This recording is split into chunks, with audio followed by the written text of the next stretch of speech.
Hey guys, it's Christy and welcome back to my channel. Thank you so much for joining me. Today I am so excited because we're going to be reviewing the new Charlotte Tilbury Airbrush Brightening Flawless Finish Powder.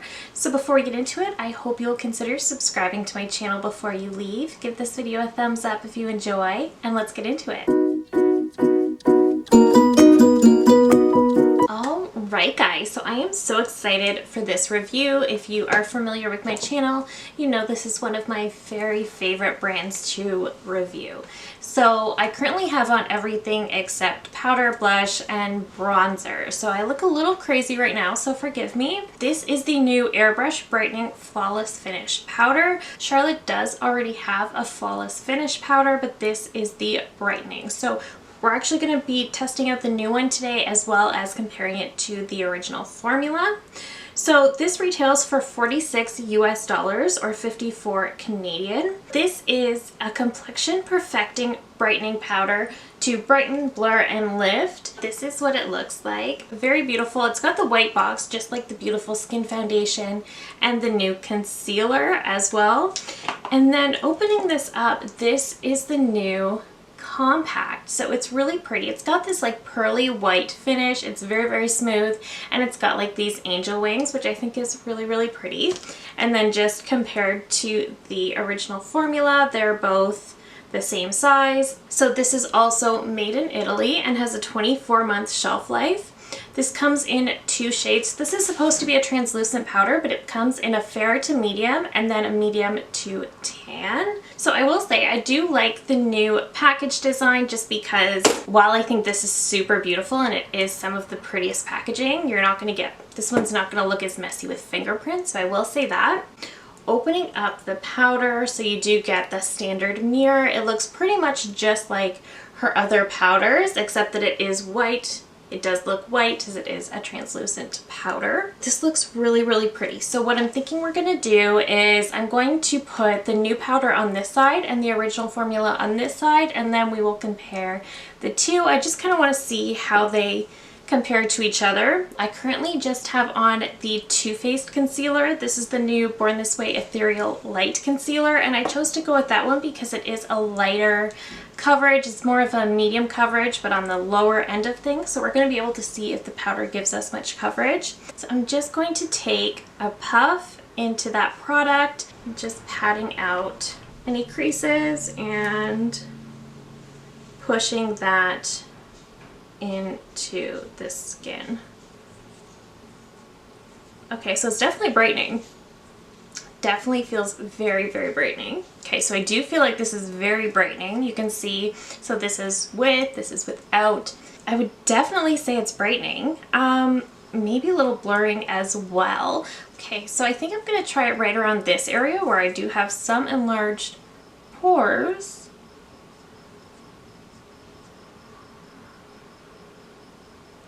Okay. Wow, okay. Definitely very brightening, definitely very blurring. Wow, I don't normally get too excited about pressed powders, but okay, I like that.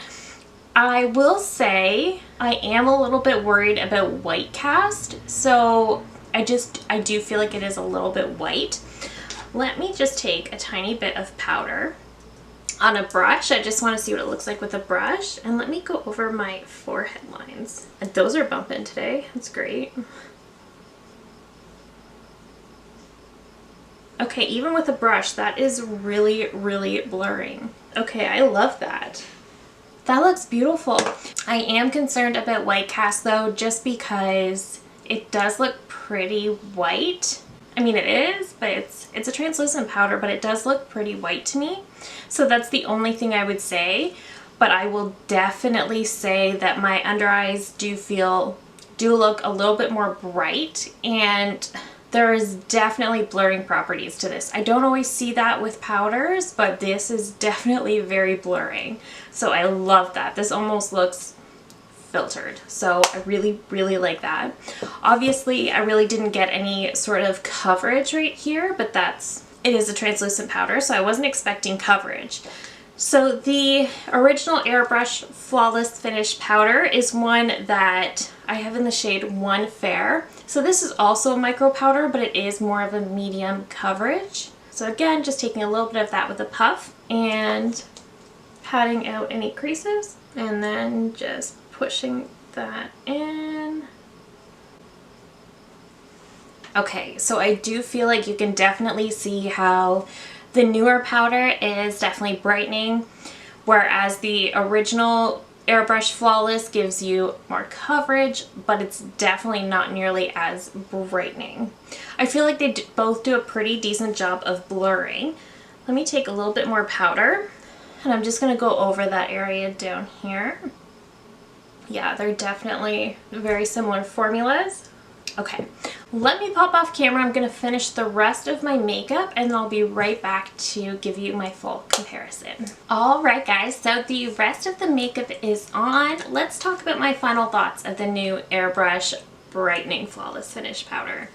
So, I did mention that I was a little bit worried about flashback because I felt like this was so brightening, and obviously it is a translucent powder, but it is very light in the pan, so I thought perhaps there might be a little bit of flashback. I did take a photo with flash on and I don't think there was any flashback. You could definitely tell which side I used the original powder and which side I used the new brightening powder. This side is definitely a little more matte and it's definitely got a little bit more coverage, whereas this side is definitely brighter and a little more luminous. So between the two, on the new powder you get 0.31 ounces, on the original powder you get 0.28 ounces, so you get a tiny bit more product with the new powder. However, I do think the pan is still pretty shallow, so while you do hit pan pretty quickly on the original formula, if you use this one every day, I think the same thing will be said for this one. These are both my micro powders. It just really depends what you want. This new powder, the packaging is beautiful. Price-wise, they're the same. This one does have a slightly shorter shelf life. The original formula is 30 months. This one is 24. Again, this one is translucent, so this one doesn't provide any sort of coverage, but you could tell it definitely really brightened my under eyes and it really, really blurred the look of pores. I love how my face looks on this side. Love it. I just love how it looks very airbrushed. So I really, really love that. It doesn't feel at all heavy. I think it did a really nice job just setting everything down, removing any sort of tackiness, and it definitely also blurred my forehead lines, which I feel like were very prominent today. The original formula has been one of my favorites since I purchased this one. The packaging is obviously beautiful. I've obviously used a ton of it. I like that you can get some extra coverage. I like that it does also blur and set everything down really nicely. So as for the brightening and blurring properties that this claims to have, I definitely think it's true. I think this looks very, very beautiful on the skin, on the under eyes. I think it's gorgeous. It is also very pricey. So I'm not sure about the lifting effect, but I do think it's beautiful. In comparing to this one or the original formula, which one do I think is better? It really just depends what you're going for. If you want something that is just super lightweight and is going to blur and brighten, then I think you should go with this one. If you're looking for something that's going to give you a little bit extra coverage, go with this one. It just depends what you're looking for in a powder, what your ideal powder looks like.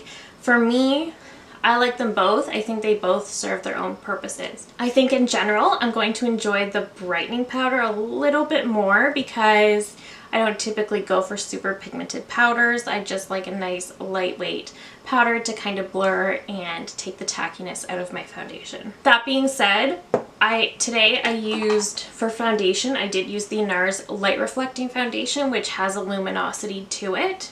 I will say I do think that this kind of took that luminosity away, whereas the new formula kind of preserved that. So that is also something to note. I should mention, if you're new here, I do have dry skin. And the original Airbrush Flawless Finish Powder has always worked very, very well for me.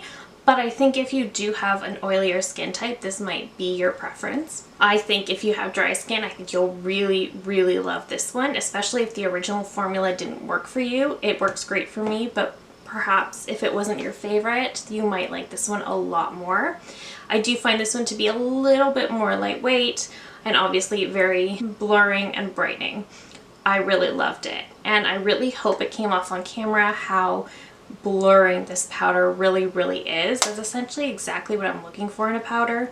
I am going to use this one so much. Overall, they're the same price. It just depends what you want. If you're looking for a powder with coverage, go with the original. If you're just looking for something to really just brighten and blur, go with the new formula. I think they're both really beautiful, and I think they serve their own purposes. And I do also think the packaging of the new one is really super beautiful. That is it for me today. Thank you so very much for watching. I hope this video was helpful. If you're new here, I hope you'll consider subscribing before you go. I do upload at least 3 new videos every single week. Thank you again so very much for watching. I will see you in my next one. Bye!